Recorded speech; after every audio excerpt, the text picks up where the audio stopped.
अब है संप्रदान कारक।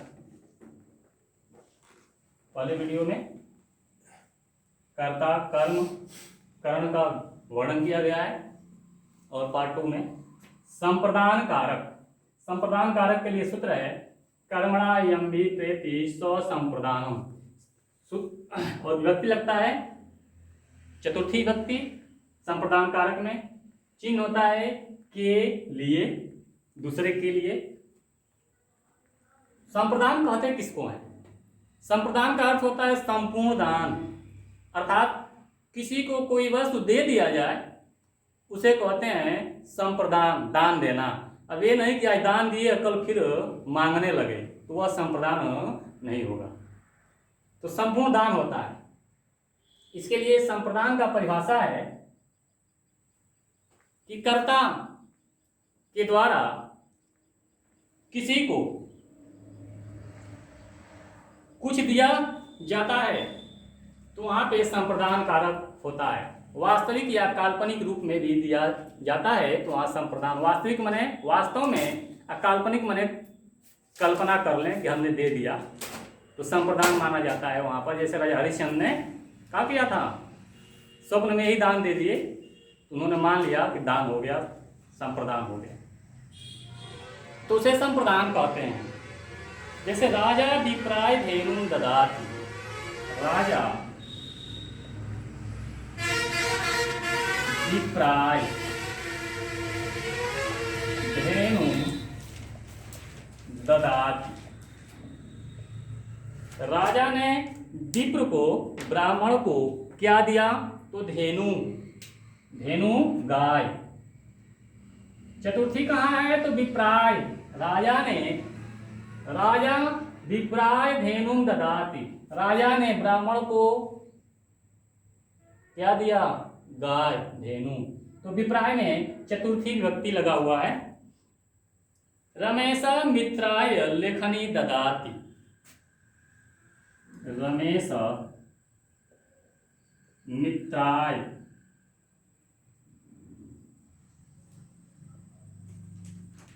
लेखनी ददाति। मित्राय में क्या है? चतुर्थी। रमेश मित्राय लेखनी ददाति, रमेश ने मित्र को क्या दिया? तो लेखनी दिया, कलम दिया। तो इसमें चतुर्थी विभक्ति का प्रयोग किया गया है। अगला है अपादान कारक। जब वाक्य में कोई व्यक्ति या वस्तु एक दूसरे से अलग होते हैं, एक दूसरे में अलगाव पाया जाता है, वो अलग होते हैं, तो वहां पर अपादान कारक होता है।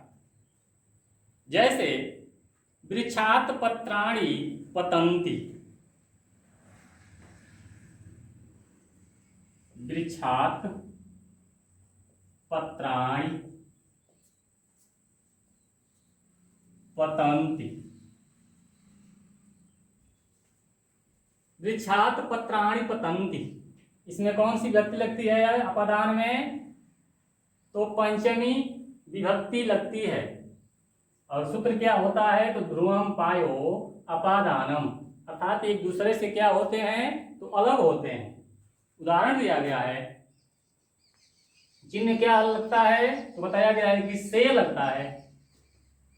तो वृक्षात पत्राणि पतन्ति, वृक्ष से पत्ते क्या होते हैं? पतन्ति, गिरते हैं, अलग होते हैं। वृक्षात पत्राणि पतन्ति, वृक्ष से पत्ते गिरते हैं। तो वृक्ष से पत्ते गिरे तो क्या हुए? एक दूसरे से अलग हुए। तो यहाँ पे क्या है? पंचमी विभक्ति का प्रयोग किया गया है। सप्रसादात अपतत, सप्रसादात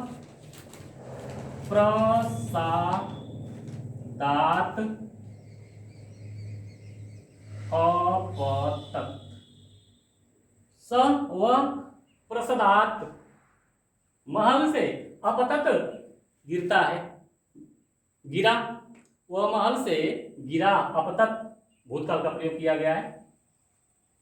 अपतत अपताम अपतन। वह क्या हुआ, तो महल से अलग हुआ। तो यहां पर प्रसदार्थ में पंचमी विभक्ति का प्रयोग हुआ है। अब जो है संबंध कारक। संबंध कारक किसे कहते हैं? जब एक वस्तु दूसरे वस्तु से संबंध स्थापित करती है, जब एक वस्तु दूसरे वस्तु से संबंध स्थापित करती है या संबंध ज्ञात होता है, तो उसे संबंध कारक होता है। और इसमें विभक्ति कौन लगती है? तो षष्ठी विभक्ति का प्रयोग किया जाता है और चिन्ह होता है संबंध में का, के, की, रा, रे, री, ना, ने, नी, संबंध कारक का चिन्ह लगता है। और इसके लिए उदाहरण है राज्ञ पुरुष,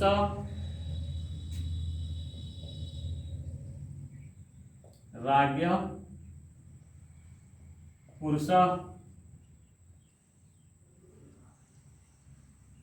राज्ञ पुरुष राजा का,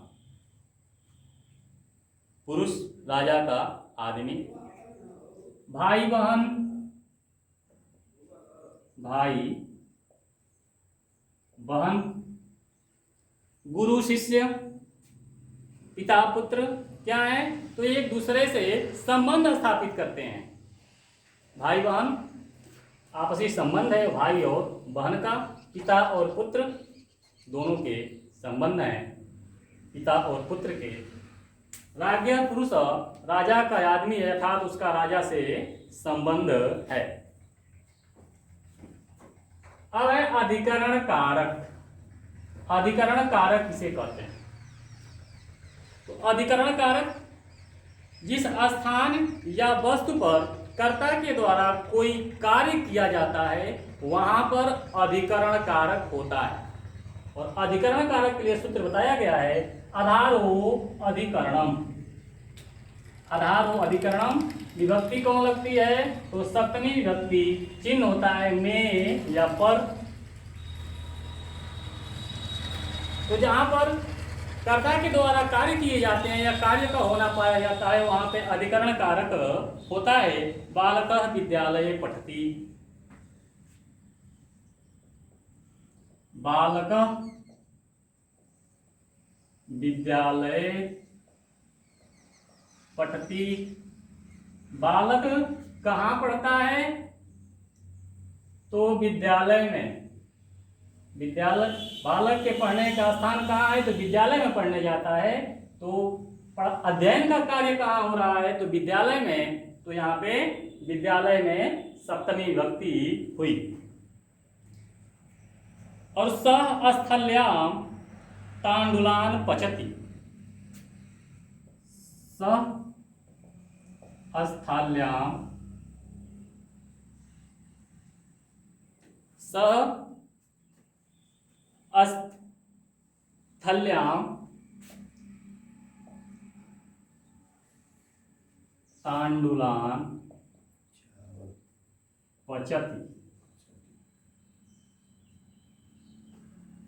स वह स्थल्याम पतीली में तांडुलान चावल को पचति पकाता है।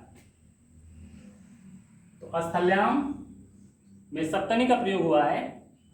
या ऋषि आश्रम में वसति।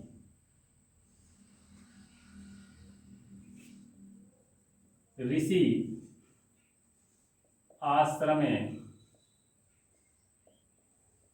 वसति। ऋषि आश्रम में रहते हैं। तो ऋषि के ठहरने का क्या स्थान है? तो आश्रम। ऋषि आश्रम में रहते। तो यहाँ पे अधिकरण कारक का प्रयोग हुआ है। संबोधन कारक। संबोधन कारक किसे कहते हैं? तो जब किसी व्यक्ति को आह्वान किया जाता है, बुलाया जाता है, किसी दूर के व्यक्ति को बुलाते हैं,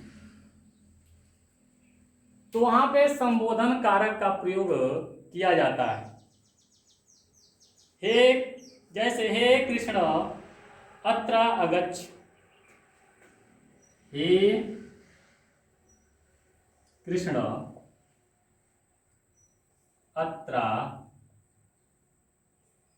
गच्छ, अत्र आगच्छ या अत्र गच्छ। हे कृष्ण अत्र आगच्छ, यहां आओ। हे शिष्य अत्र आगच्छ, हे शिष्य यहां आओ। तो वहां संबोधन के लिए चिन्ह लग जाते हैं, माने क्या, वही आई उल्टा कर दें तो संबोधन का चिन्ह हो जाता है। इस प्रकार ये आपके संस्कृत के 6 कारक और हिंदी के लिए 8 कारकों का वर्णन कर दिया गया है।